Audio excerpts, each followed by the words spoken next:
Many social engineering attacks manifest themselves either in the browser, so for example we saw some phishing pages earlier on in the course, or in the email client, and the obvious example there being that many social engineering attacks come via phishing emails. So the email client is one of the first exposures that victims have. Now when we talk about these two channels, the browser and email clients, we have explicit defenses, and we'll go through some of those in a moment, and we have implicit defenses, which we'll also go through, but they are somewhat different. So let me give you some examples. When we talk about an explicit defense, we're talking about how the browser or email client is able to act on our behalf and block the risk before it gets to the user. So for example, the ability to block malicious files. That's something that can be done electronically via software. Warnings around things like deceptive sites as well. I'm going to give you an example of exactly what this looks like in just a moment. But this is the sort of thing that software can do very well. Over on the implicit defenses side of things, we're talking about the humans having to be a little bit more proactive. So an example of this is junk or spam filtering. Now this does sort of fall into both categories because clearly an email client will automatically flag a whole bunch of mail as being junk or spam. But it's an implicit defense in the context of humans still needing to review what's in there. As good a job as I find Microsoft does filtering spam, I do still find it picks up legitimate mail and puts it in my junk folder. So I still need to make a judgment decision on those individual emails. And the vast majority of it is junk or spam or phishing mails or things that I don't want to respond to.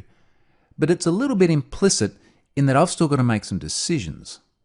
Another really good example of an implicit defense is the ability to inspect certificates on websites. So for example, we looked at a number of phishing pages where the domain was a little bit suspicious. In some cases, they were actually very cleverly disguised domains. Now, once you can actually inspect the certificate within the browser as to whether or not this is a legitimate site. So there are a few different things to look at, both explicit and implicit.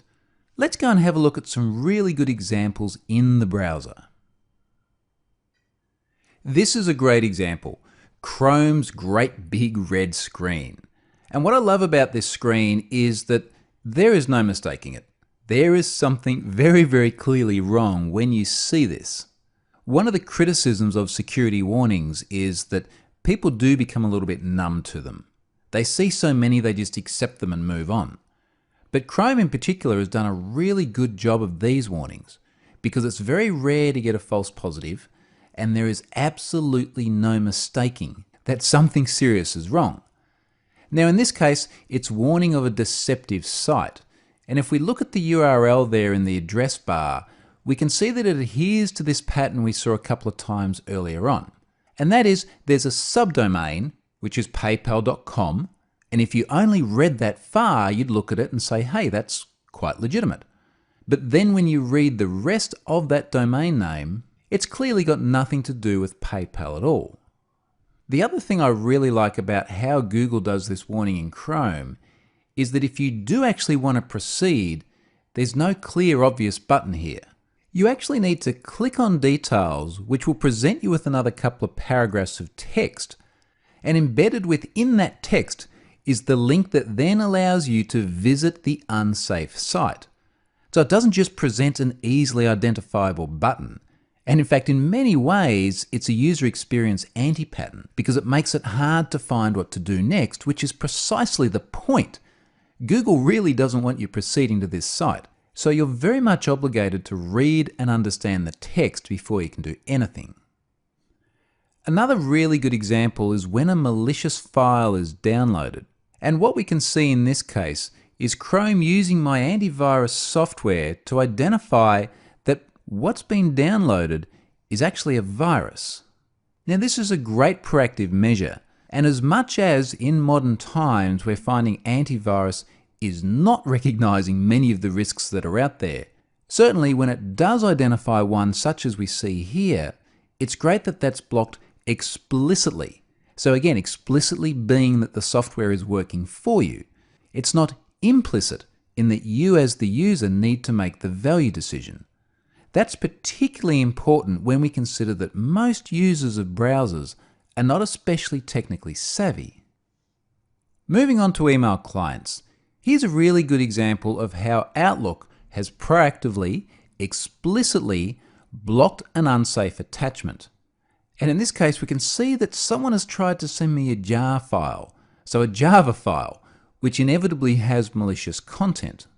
This, again, like in the browser examples, is a really good explicit defense. This has already been blocked. It didn't take me to look at it and decide whether it was safe or not. Now that's a really good example of an email client running on my machine. Let's look at another email example. So here's a good example of email that's gone to junk.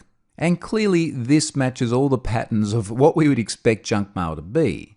So the point here is that first of all, it has been filed away outside my normal inbox, which is good.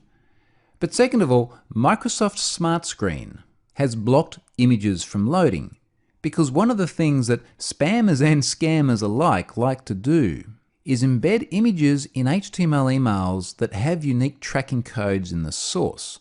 So if I was to open this email and it loaded all the images, it would be possible to track whether or not I was a legitimate recipient, which would then provide the social engineer, or the spammer as it may be, some assurance that they were actually sending to a real person. So this is another really good example of an explicit defense. It gets automatically blocked and I have to actually go and hit that wait it's safe in order to unblock it.